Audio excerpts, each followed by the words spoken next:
Thrill me. I'm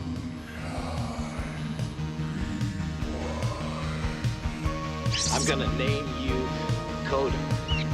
You get a name too, Podo. His name is Happy Harry Hardon. He's a total sex maniac. Of course.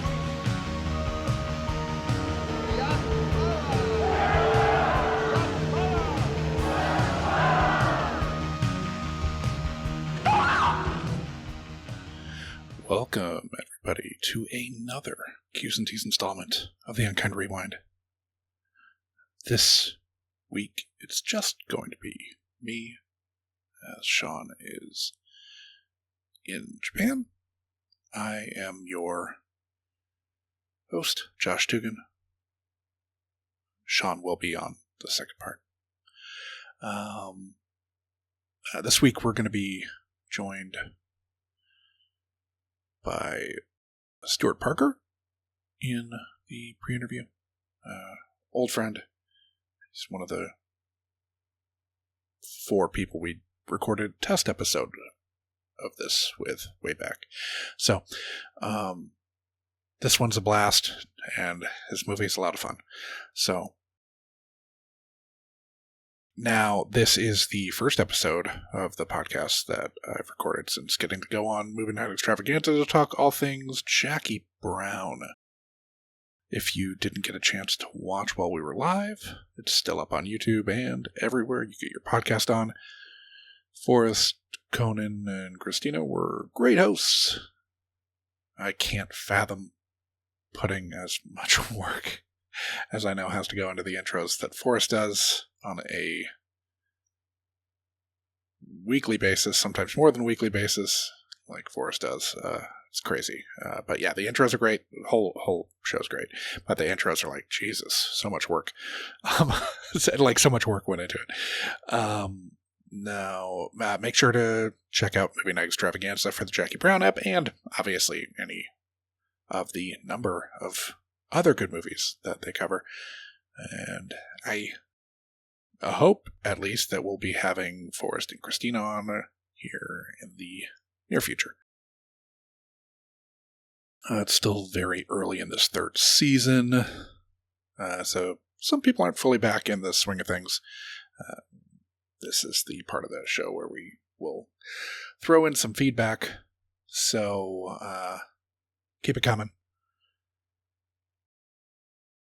Last week we watched the 1991 pro-cannibalism queer-coded lesbian love story, Fried Green Tomatoes, which our guest, SVU pod co-host and tattooist extraordinaire, Gabe Joyner, grew up watching.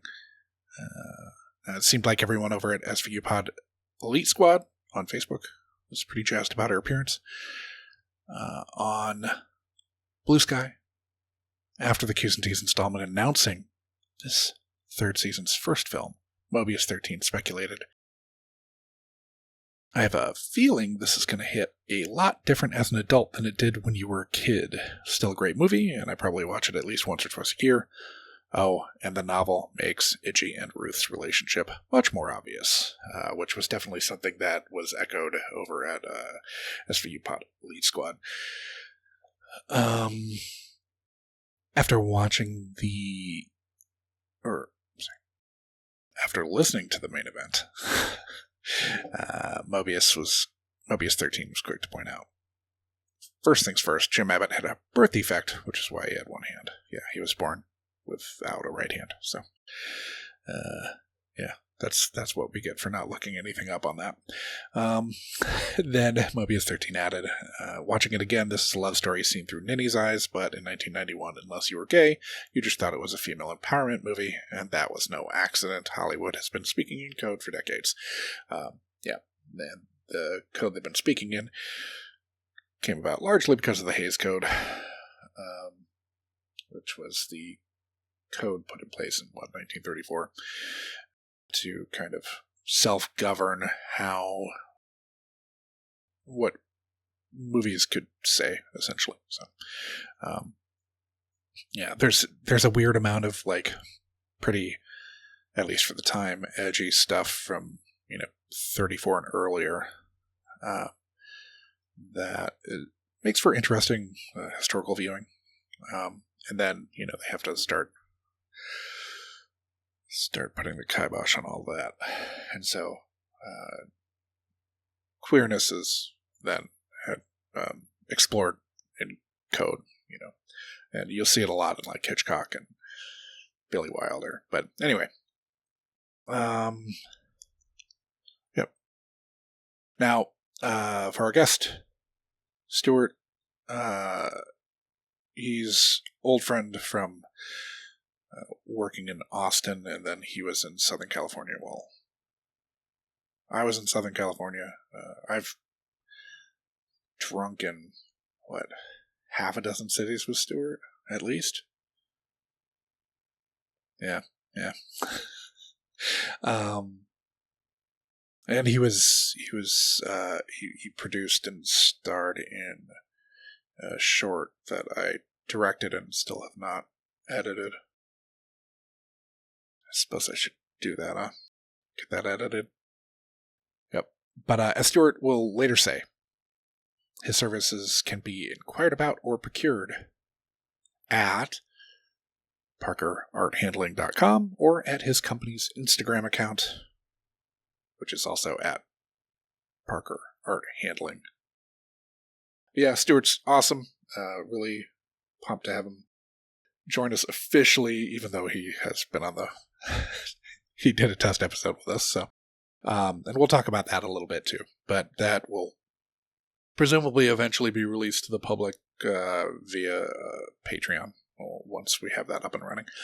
So, without any further ado, Stewart Parker.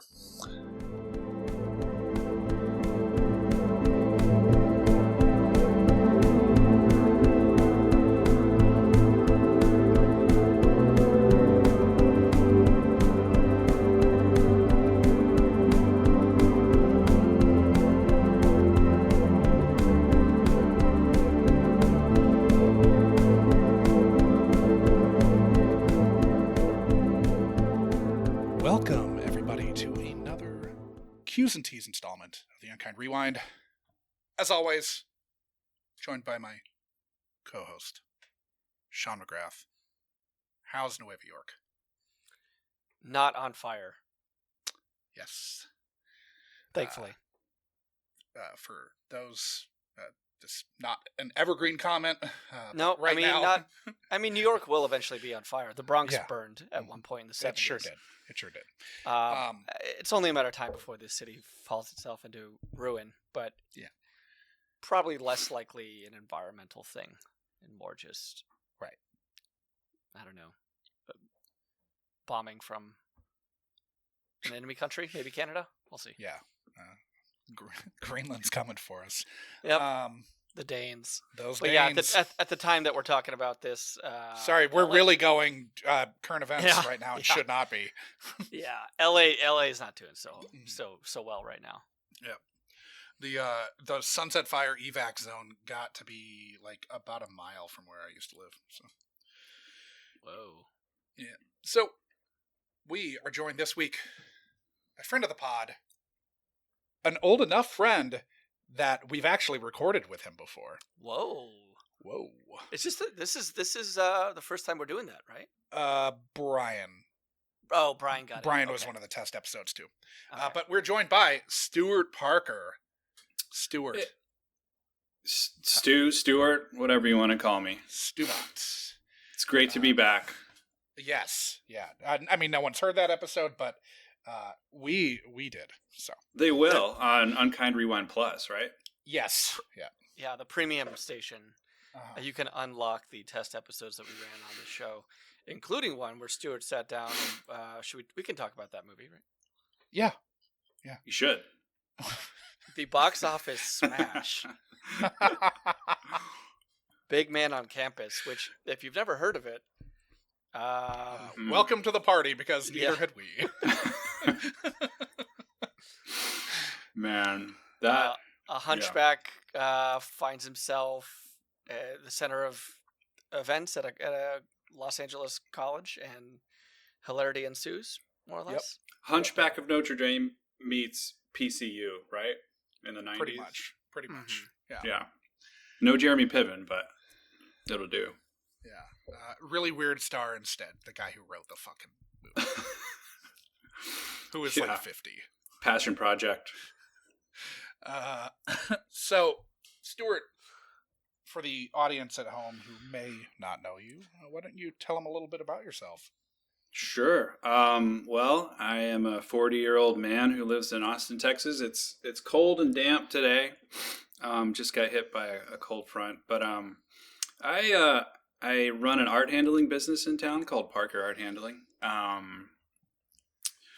And I'm a movie fanatic. I've been watching movies since a good story is my mom actually went into labor with me while in Indiana Jones and the Temple of Doom. Nice. So I was almost born in a movie theater. That's how far back we go. So Do you remember what scene it was? I didn't. I never asked, but she did say. She still says to this day that she stayed to finish her popcorn because she would never leave Okay. popcorn in the bucket without. So Did she leave the movie? no, she stayed till the end and then went to the Okay. hospital. Oh, okay. Wow. Huge Harrison Ford fan. Yeah. Or maybe Ki Hai Kwan fan. That's probably it. He's had a hell of a comeback. He really has. Yeah. I've been in a room with Harrison Ford. He's much smaller than you think he is. Yeah. Big head. Yep. Right? The- Big noggin. Most of them do have big heads. Yeah. Yeah. Well, I noticed that at the G Globes this past week. Yeah. Anyway. I saw Michael Shannon pretty recently, and my goodness, I don't know how he stays upright. But he is not a small man, having No, also he's- been in the room with him. He's a big guy, but he does have kind of Cro-Magnon features. Yeah, Yeah. definitely. Like the brow and yeah. Brow. So I guess for the audience, why don't you kind of describe growing up, what your youth was like and your youth as related to movies? Oh, sure. Well, started with the Indiana Jones story, but I mean Blockbuster every Friday and Saturday. I'm a latchkey kid with a single working mom. Spent a lot of time, after school watching TV. And she really introduced me to a lot of really cool movies. She had great taste in movies, still does. So we would just hit up Blockbuster every Friday after school. We'd go get like a stack of like 5 or 6 movies and just like plow through them all weekend. It was great. That and just going to the movie theater in town in small Odessa, Texas, where we didn't really have an art house theater, so it was just all the Blockbusters, and that was the time. This is pre-boom Odessa too. Like the kind of landscape of Odessa now is kind of different, right? Hasn't it grown a lot? It has grown a lot. Back in the 90s when I was growing up, it was like really boom and bust. That's kind of, it was really a roller coaster. Some years were down, some years were up. But I mean, I was always indoors watching movies, really. When did you feel it was safe to call yourself a fanatic? Like, when do you think that overtook you as a kid?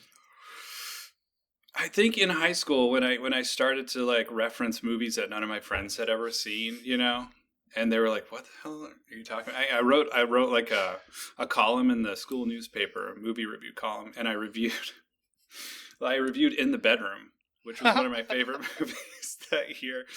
Yeah, it's good. To We loved it that year too. Yeah, I reviewed I wish I still had that article, In the Bedroom, and probably like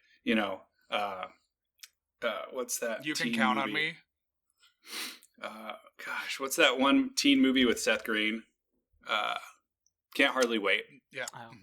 So yeah, I mean, it was like I was going to see In the Bedroom. My friends were going to see Can't Hardly Wait, and it was like that's kind of when I realized I was kind of a nerd about movies. Yeah. Nobody Were gets shot in there- the face and can't hardly relate, I don't think. No. Okay. Were there I'm not- any yeah.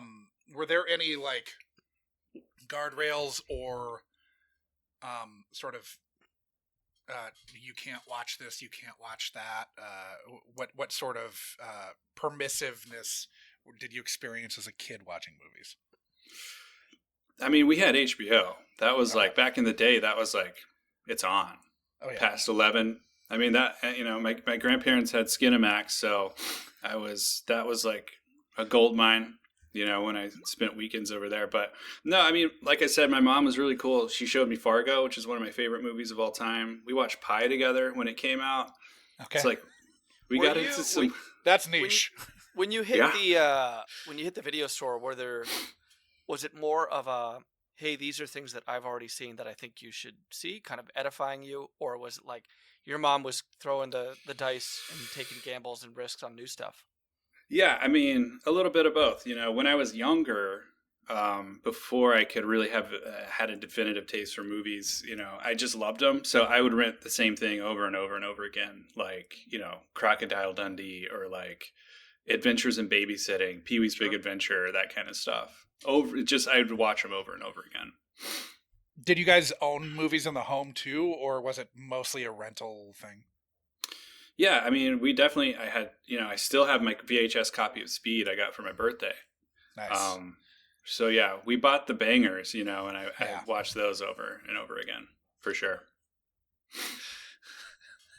I'm so glad you still have your copy of Speed. Yeah, and Batman the original. I wonder if I have my Bono's Bow tape still. Oh God, is that like a Nike thing?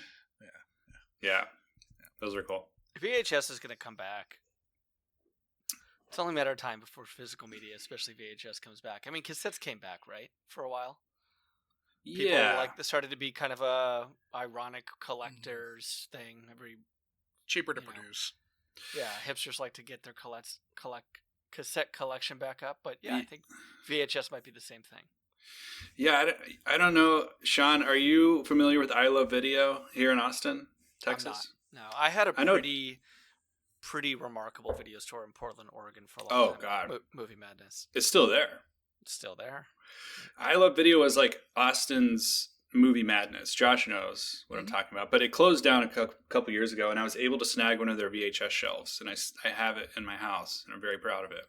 Did it shut down pre or post-COVID?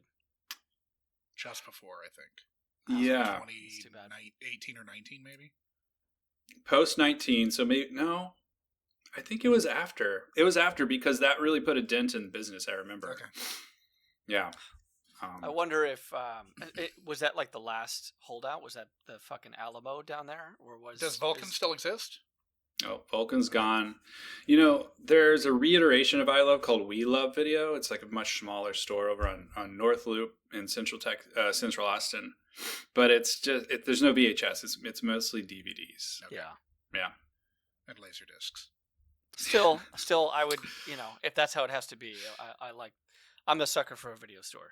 Oh my God. Yeah. I mean, and you can buy VHS now for pretty cheap. Just go out and get a copy of like As Good as It Gets for $5, The problem is getting a VCR now. Yeah. That's true. Yeah. I was one of many kids that had that kind of early like package box set of the first Star Wars trilogy. Mm-hmm. Same.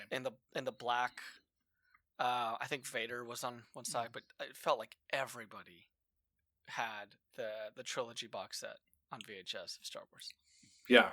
There's tapes out there that you go to any tape store, or like vintage store, and they have some. They always have that movie I just mentioned, Titanic. It's out there, millions of copies of that. But yeah, not a lot of Cocoons, right, Josh? There might be. I've seen a Cocoon or two in my day. Yeah, they're out there. We talked about that. Oh, nice. So, going off your list that you submitted, I mean, the original list you submitted was like, maybe 2 years ago? Yeah, it was quite a while ago. It was a long time ago. But we did a test episode on Big Man on Campus, which is still a trip. But you submitted. You could even hold on, wait. You could probably Google search Big Man on Campus, and it's like not 100% chance that you're gonna get any results. Right. Like that's how arcane and ridiculously unheard of this movie was for us. But somehow I watched it like, I don't know, 15 times in my youth. What we're finding out, Stewart, is that everybody has that movie. Yeah. Like a movie that 90% of people haven't heard of, more than that haven't seen. Yet for whatever reason, it found its way into your home and was on heavy replay. Right. Like Dreamscape for Ted or Jim Cotta for Greg. I mean, Outrageous Fortune for me and my brother. Like, that's funny. A Shelley Long, Wow. Bette Midler buddy comedy. We watched that shit all the time. We watched the Dream Team all the fucking time.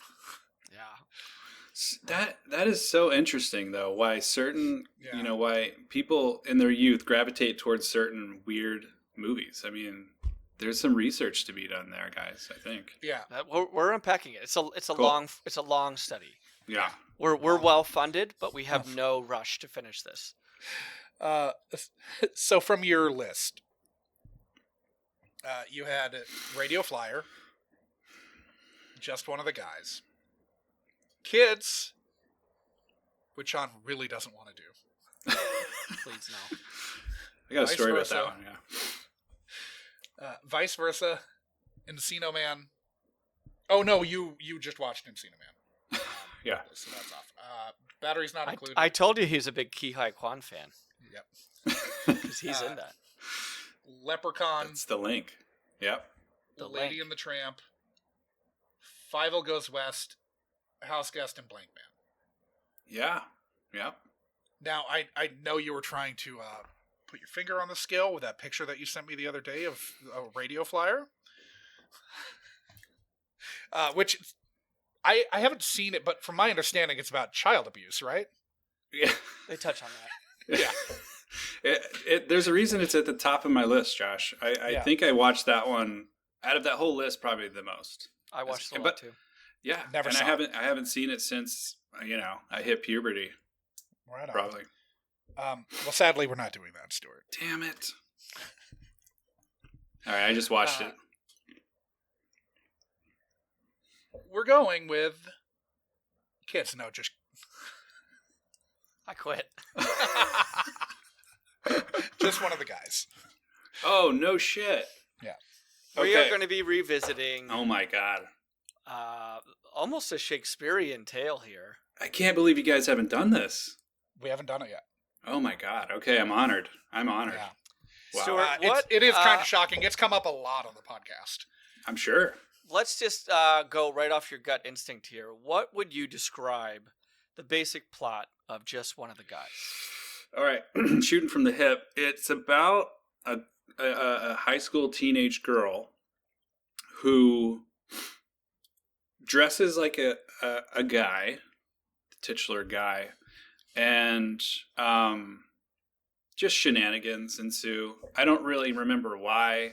I know that she meets he I think the male version was named Terry, maybe, meets a male character, another high school character who she falls in love with, but she can't confess that she has, she's really a female that's like yearning for him.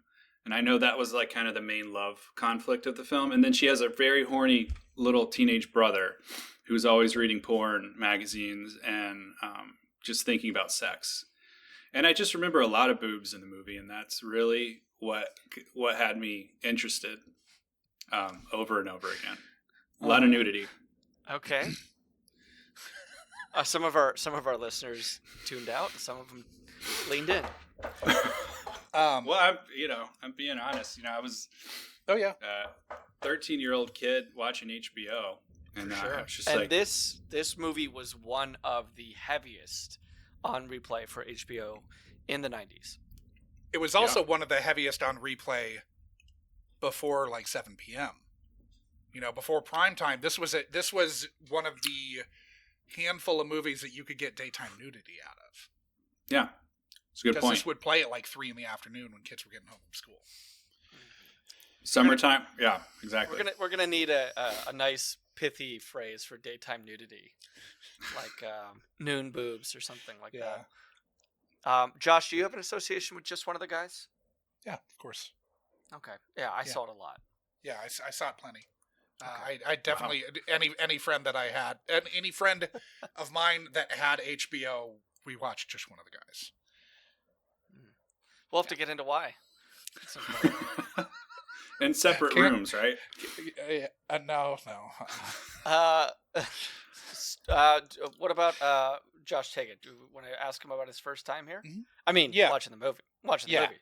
Yeah. That's what I So, how old were you when just one of the guys was like a fixture? God, I mean, 10 or 11, maybe 10 years Okay. old or 11 years old. So we're talking, I can't remember when it came out. We're talking 94, 95. Could be Oh, earlier. it's well before that. It is? Okay. Well, they must have replayed it a lot They did. after the release date. So Would you bank that this is something that you caught on premium cable or something that you did a maternal trip to Blockbuster for? no, I just was lucky enough to catch this on HBO, many a times. Okay. What do you think you were like at 10 or 11? Creative kid, I like to draw a lot. Excelled in art and English class, history class, hated science and math, that kind of kid. Probably kind of a class clown in school. Like I said, single mom growing up, so I just had a lot of free alone time on my hands. So my imagination just ran wild.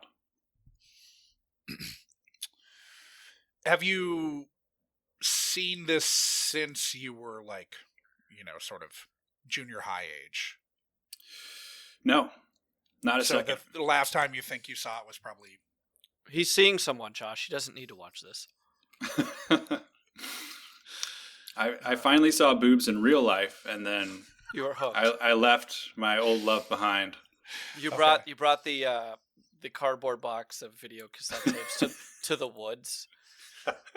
Does that happen in election? I don't keep them in a trunk in my basement anymore. Oh, that was so great behind quilts. On True. Cinequote, we used for when we did election, we did the quote from that movie of Tina, what are you doing in the men's locker room? Very few people got it, but on that clue, yeah. yeah. That's good. But no, that was something, and we've touched on this a little bit. The adolescent find of pornography was something that just seemed to happen in the non-digital age.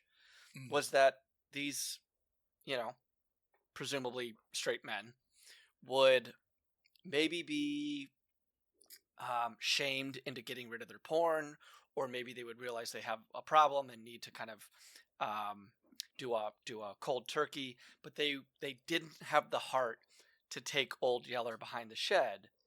So instead of just throwing them away in the trash, they would gift them to the world. And this is a very strange thing, but most adolescent men, or most men who came up in this era, know what I'm talking about. Yeah. And oftentimes it was you would see a cardboard box near a dumpster or in the woods or in an alley, and before you even got to it, you'd be like, oh, I bet that's found porn. Yeah. You never found wood smut? Wood smut. Ladies, maybe you encountered this, maybe you blacked this out, but this was something that was almost like a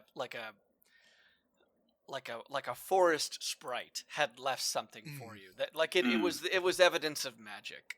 Yeah. But I think every 13-year-old boy probably has they do have a divining rod for that sort of thing. Yeah. Yeah. No pun intended. No pun absolutely intended. Oh yeah, Josh intends all of his puns. But just one of the guys, I think it's very much dominated by what you're talking about. I'm just as kind of shaky on the plot as Stewart. The teenage brother, certainly the horn dog teenage brother, is familiar. I can't really grasp how they're going to play how this girl at high school comes as a guy, and like this just this is not a Mrs. Doubtfire thing where she's showing up in like hard prosthetics, right? Nope. Like she's just got a haircut or putting on a wig or something and lowers her voice, is from what I remember. And the brother gives her a pair of tube socks to put in her pants, and then Right. teaches her how to grab her the groin area. I remember that. I remember that scene. I can't wait for that. I'm surprised I remember much more of this movie than you guys appear to, but I'm not going to spoil anything. I don't No, want to ruin thank you. your experiences.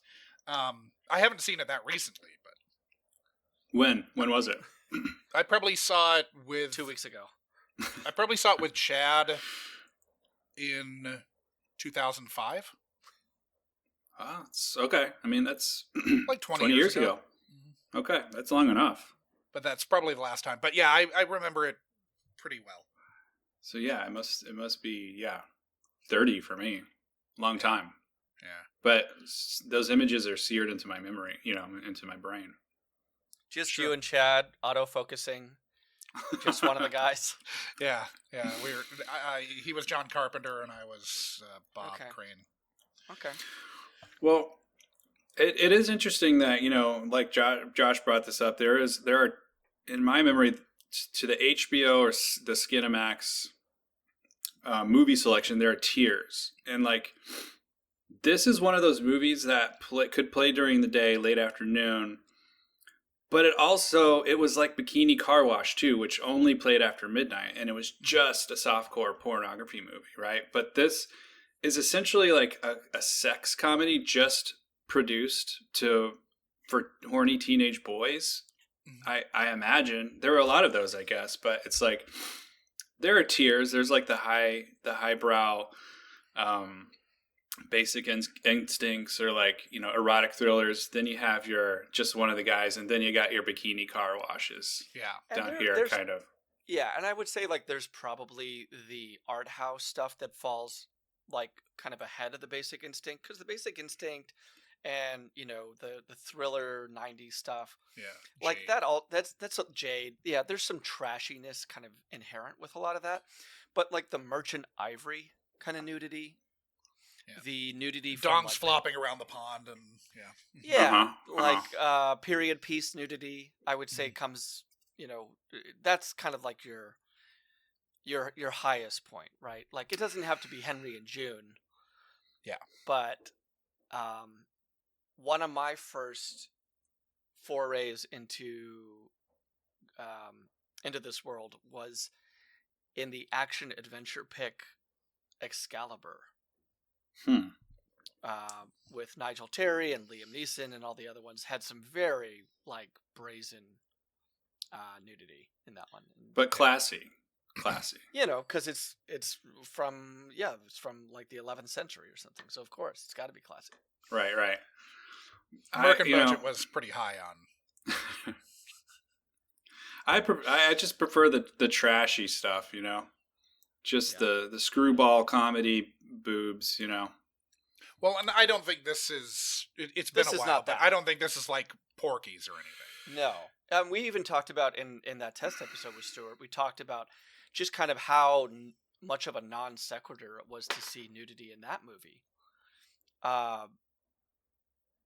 Wait, maybe that wasn't. No, maybe there was no nudity in that. No hunchback dong in that one. There was no hunchback dong. Okay, We wanted thought it.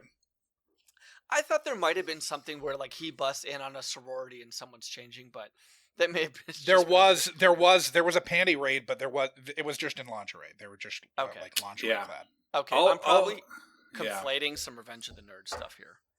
It's always so disappointing, as a teenage boy when you come across those scenes and there's no flesh. It's Yeah. just all. Yeah. But Because I mean, I'll say to our maybe our younger viewers or younger listeners here, like this is how you kind of had to do it. Mhm. I think you're also confusing. There was a little nudity in Night of the Creeps. Yeah, and there was a lot of what was the strange one with Judd Nelson, Josh? Oh, making the grade. Making the Grade. Oh. Stuart, do you know of that one? We did Yeah. that for a test episode. That too. showed up. I mean it just kind of felt like if you were renting a like a high school or collegiate comedy between 1983 and 1991, you didn't have to like look on the back of the box to like really infer or really predict that there was going to be some kind of nudity. Yeah. But again, going back to my point to the younger listeners here is like, we didn't have the internet, right? Like, Yeah. we weren't able to just type in what we wanted to see and hit Google search and have it presented in front of us. Like, we had to do some work. We had to do some judicious selections at the video store. I was gonna say, yeah. I was gonna lean into the pun and say hard work, but a lot of late nights, you know. I would say though that there were like, I'd be able to almost like in some type of quick association be able to tell you from the title of a movie if there was going to be nudity in it or not. Especially if I've seen it, I could, I couldn't quite give you the timestamp, but That'd be a fun game. yeah, the Usually the first 12 minutes. adolescent boys could kind of tell you, like, yes, there was skin in that, or no, there wasn't. Well, the cover of this movie I remember seeing in the video store, by the way, and just knowing that, my mom would never let me rent something like that, was like literally the main character holding football helmets over her bare chest. Yep. Yeah. So she, I wish I had that. For nobody who has it framed in their home right now, it is a locker room shot. There are shirtless men with towels wrapped around their waist, presumably post football practice, and they're all turned. They're turned away from the camera, right? They're turned away from the camera, facing their lockers, and our protagonists, who we haven't even touched on who this is, not important, but she's. You guys remember who she is? I couldn't tell you who she is. Me neither. Yeah, me neither. Do you want me to tell you?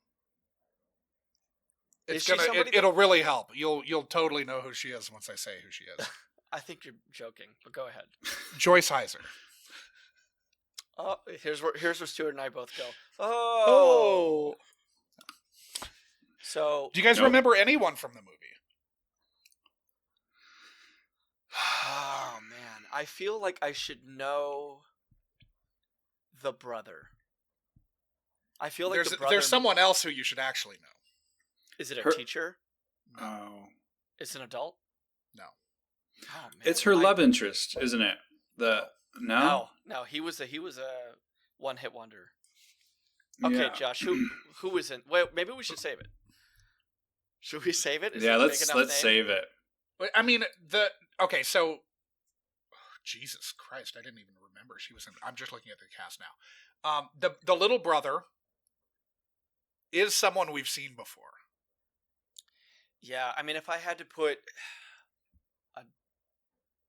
it's like a poor man's Corey Haim, right? Yes. Yeah. We saw him in Beastmaster. No way. He's Jeremy's movie? Yeah. He's the kid. That's cool.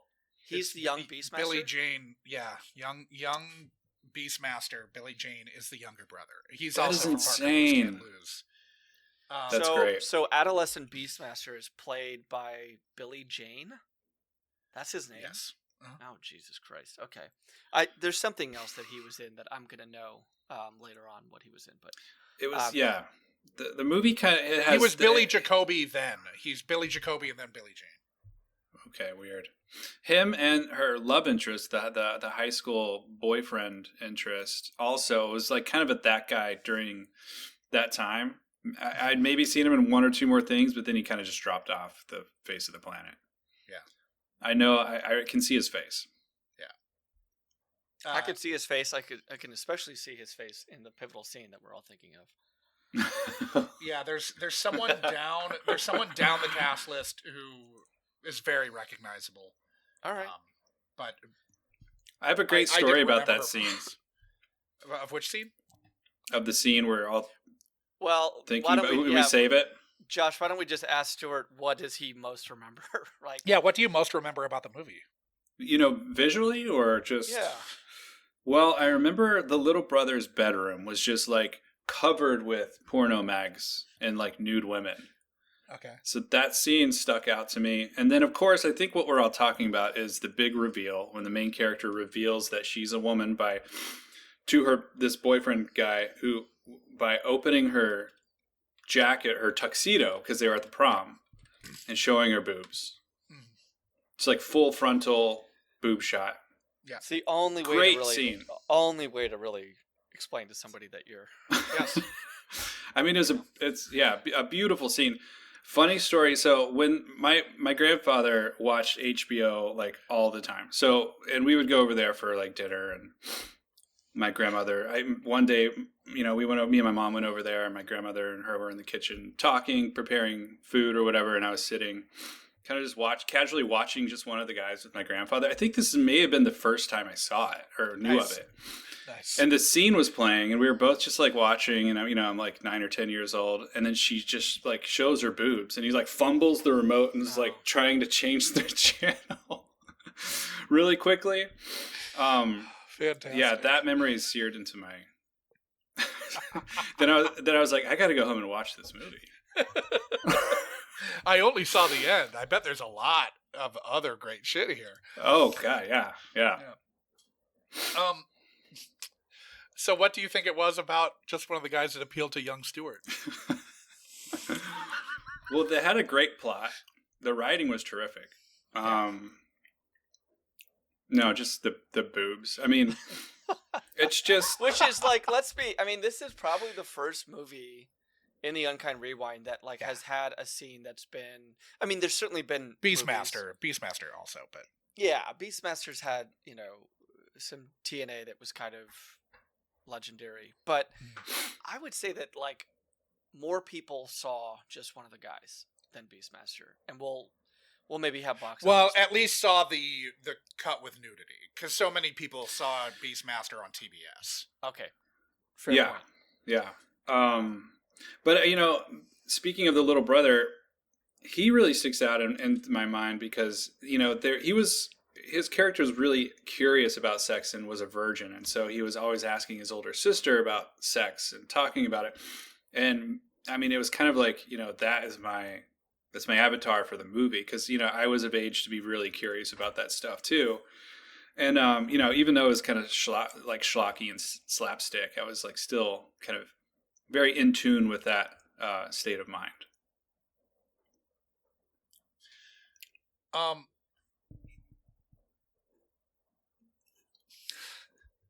So what expectations do you have for your return to just one of the guys? Oh man, I mean, it's probably really pretty bad. It's probably not a great film. Now you have to watch all of it, Stuart. Just so you know. Well, you want to watch all of it. As part of the Unkind Rewind, he has to watch the whole movie. He cannot fast forward to the end. Okay, yeah. I mean, the end is the payoff.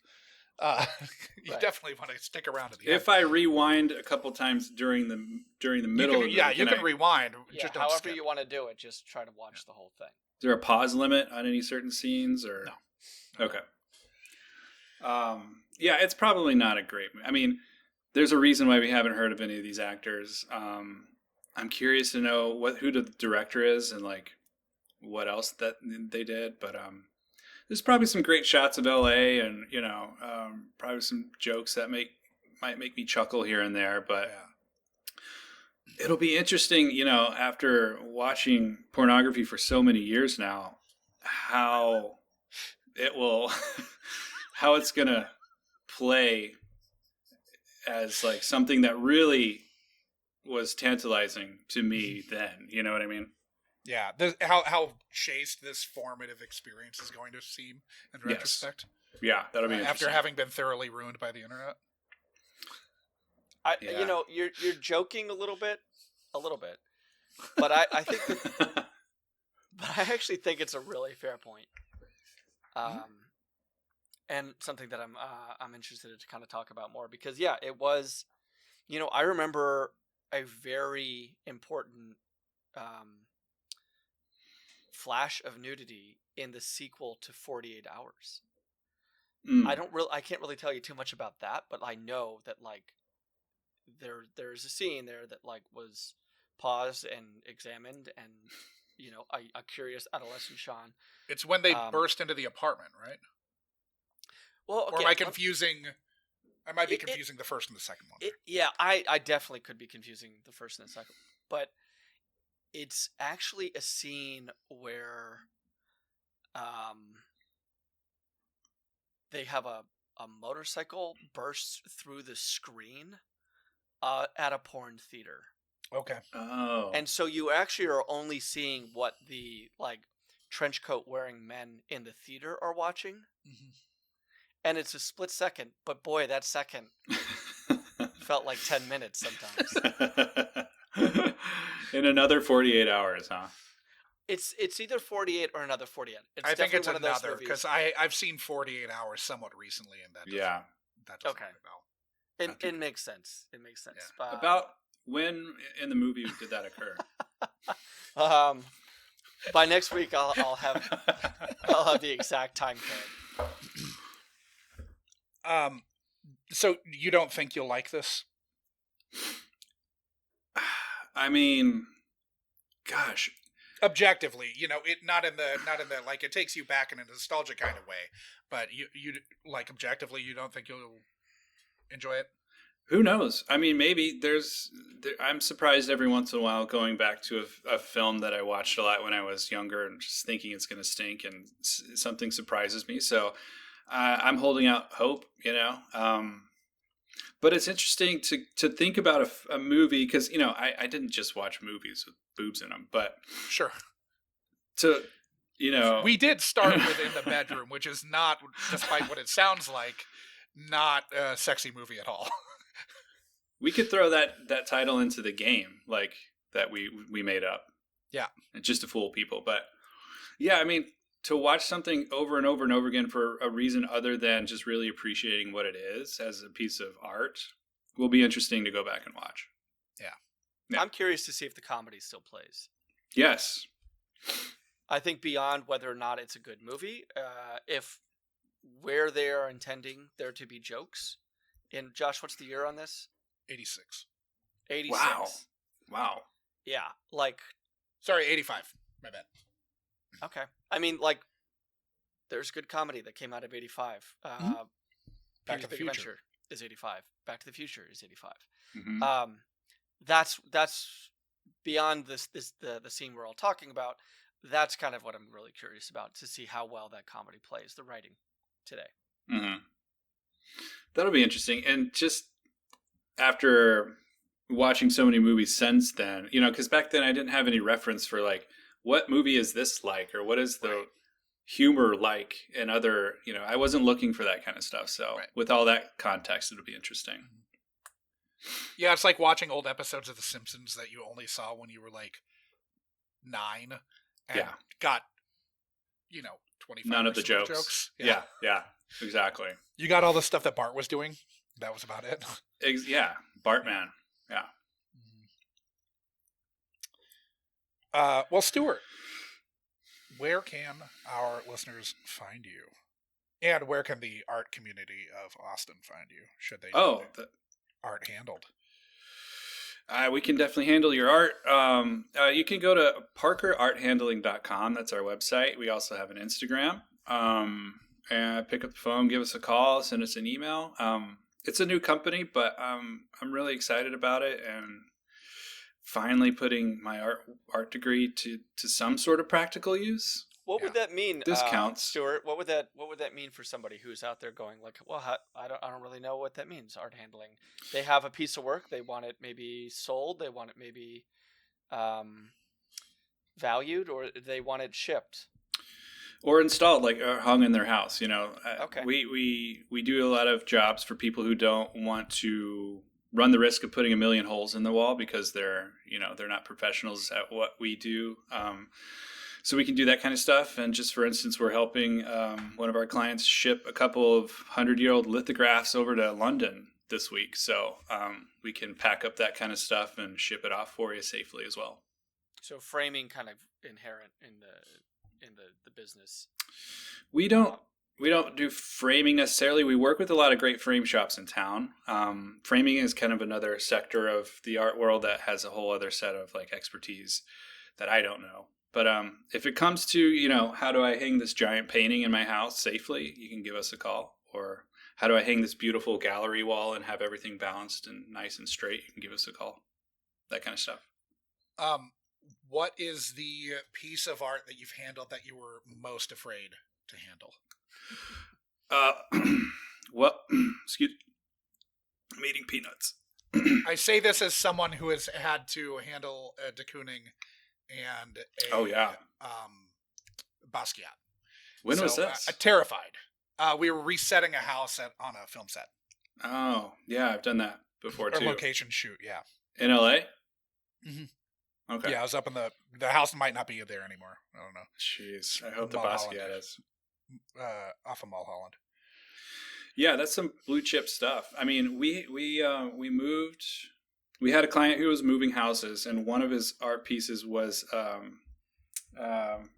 Rothko. Okay. And he had an alarm system on the painting, so if it came off the wall without, deactivating the alarm, all hell would break loose. And so we had to hire an armored guard, and that was crazy. Yeah. And that, along with a few other pieces in our truck, we had, $12 million worth of artwork in the back of the truck, which is really scary. Do not hit us. Did you drive with the hazards on the whole way? Yeah, I was like, Ben Affleck in The Town, just like, yeah, that kind of stuff is really, it's fun, but man, it's funny in this line of work. I could be handling like a really beautiful, priceless piece of artwork, but I'm so focused on what I'm doing to ensure its safety. Sometimes I'll just leave and not like compliment the client or how good it looks or anything. I'm just like, oh yeah, this is a nice piece. See you later. But yeah, it's fun. It's something different every day. Yeah. Do you feel like it's desensitized you to like fine art in a way? Yeah, a little bit. And it's desensitized me to the feeling of standing in someone's multi-million-dollar home, mostly. Yeah. With like revolving floors and like crazy stuff out in the Westlake Hills of Austin, you know. Yeah, I know where you're. I know where you're desensitized to obscene wealth, I guess. I mean, we have really.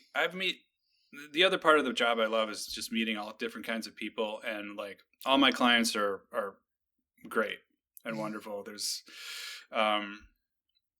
yeah, I wouldn't say there's anything obscene about them, Josh. Yeah, Josh. It's a lot of money. No, it is. It's crazy. Yeah. So they can find you. What's your Instagram handle? It'll be in the show notes, but yeah, at parkerarthandling.com. Cool. My last name plus arthandling.com. Yeah. Cool. Yeah. Anything else you want to plug? No, I'm just excited to watch this film, man. Yeah. Thank you, though. Yeah. I'm excited. Yeah, it's gonna be awesome. Well, cool. Well, thank you, Stewart, for opening up your youth to the possibility of ruination. Once again. Yeah, again. A second time. I'm honored to be here, guys, and honestly, I'm so shocked that this movie is still on the list. I was thinking like, there's no way we can do this. They've already done it, or they have somebody else lined up. But yeah, I'm very amped to do this with you guys. I think that when we saw your list, like it wasn't a tough like whittling down. I think we both kind of zeroed in on this. That would be fun and certainly a name that a lot of people have a connotation for. Yeah. And I mean, you'd seen Encino Man recently, like you just watched it, so that kind of took that out of the running. But yeah, I think that a lot of people know about this movie, though. Oh yeah, was Encino Man number 2 on the list, or no? No, just the first one. Do you need me to add Encino Man 2 to your list, Stewart? Were you asking was Encino Man our second choice? Yes. Well, Yes. no, because we didn't choose until like this week. Okay. Yeah. What was So number 2 I and knew 3? I knew that Encino Man was out.